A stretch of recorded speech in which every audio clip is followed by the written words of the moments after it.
guys, so I'm going to talk to you about the Sigma Make Me Crazy brush kit that they sent me. It's super cute. They're professional brushes, and if you haven't heard of Sigma makeup, you definitely need to check them out. I'll put their link right here and in the bottom bar. They're amazing. Their brushes are so good. I've been using Sigma brushes for about a year now. So for example, this is a Sigma blush brush from their original brushes. It's like all dirty. So they look just like the MAC ones. I've been wanting purple brushes for such a long time. So in the professional kit you get 12 brushes and they come in a really cute little box like this. So, well, it's not a box, but something that looks like this. So it looked like that. It has the little Sigma logo right there. And they have the little Sigma logo, the number of the brush, and what the brush does. So this one is a tapered blending brush and it's the E40. It's a little dirty. I've used it already. I think it has like eyelash glue on it. I used one like this today. I like to use this to blend out the colors that I put on my crease. This is almost a duplicate of MAC's 217, but MAC's 217 is, I would say, a little more fluffier. This one's a little more sturdy. So the pencil brush, this is an E30. Now I like to use these kinds of brushes to get darker eyeshadows and to apply them down here underneath my bottom waterline. It's just really precise and it gets in all the right places. It's really similar to MAC's 219 brush, but the one for MAC is a little harder. But I still like this one because it's like flexible. It has an eyeliner brush that you could use with your little Coastal Scents gel liners or your fluid lines or any of those little eyeliners that come in those little tubs that you just dip in. I haven't used it for eyeliner. I don't think I've used it for anything because for my eyeliner I just have a whole different routine. But this could also be used as a lip brush and it is the E5. This one is one of my favorites. It's the medium angled shading brush and it's the E70. So yeah, it's obviously angled.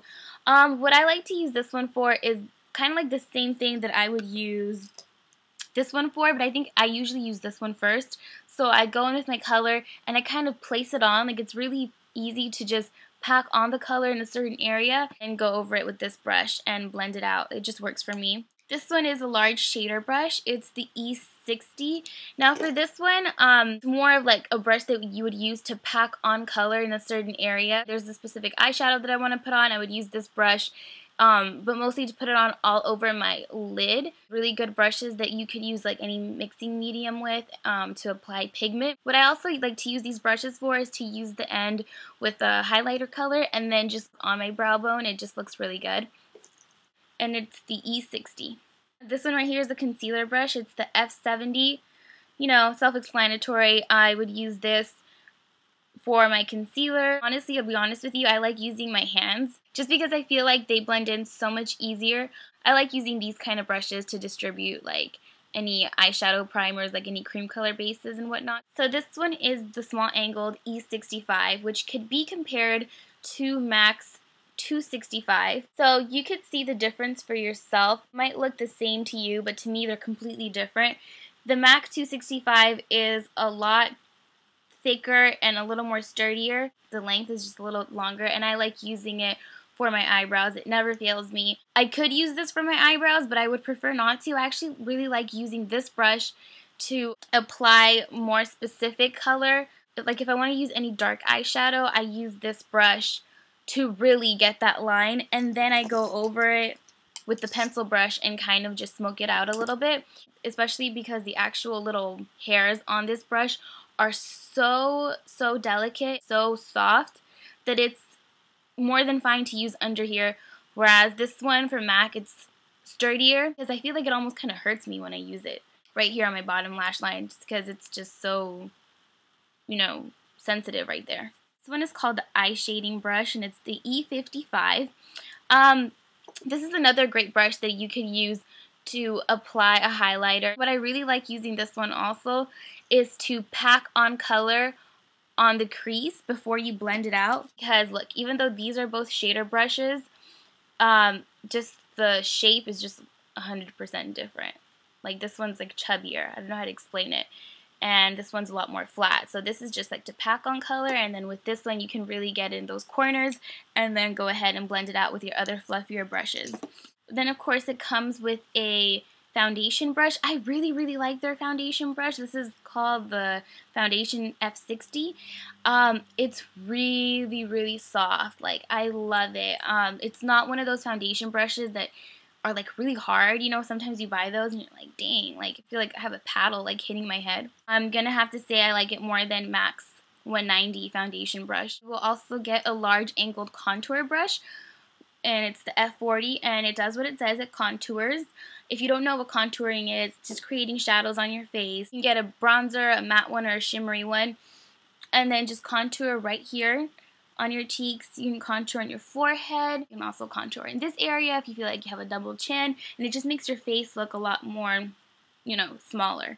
And I really like it. It's also really soft. It's not like super hard like other ones that I've tried. So that one's a good one. This one right here is the large powder brush. I love fluffy brushes like this. This is the F30. This is great to just put powder all over your face because look how big it is. Look at it. Like, it's pretty big. So it gets the work done pretty easily. For blush, I don't know because I tend to overdo my blush, so I don't think this would really help. I would stick to using this for powder. Then this one is the Duo Fiber brush. It's the F50. I really like brushes that look like this. If you're new to makeup and you don't really know what you would use this for, people use this for so many different things. They use it to apply their liquid foundation. They'll put their liquid foundations on their hands or any other surface and then just fill up their brush and then stipple it all over their face. Supposedly, it gives them an airbrush finish.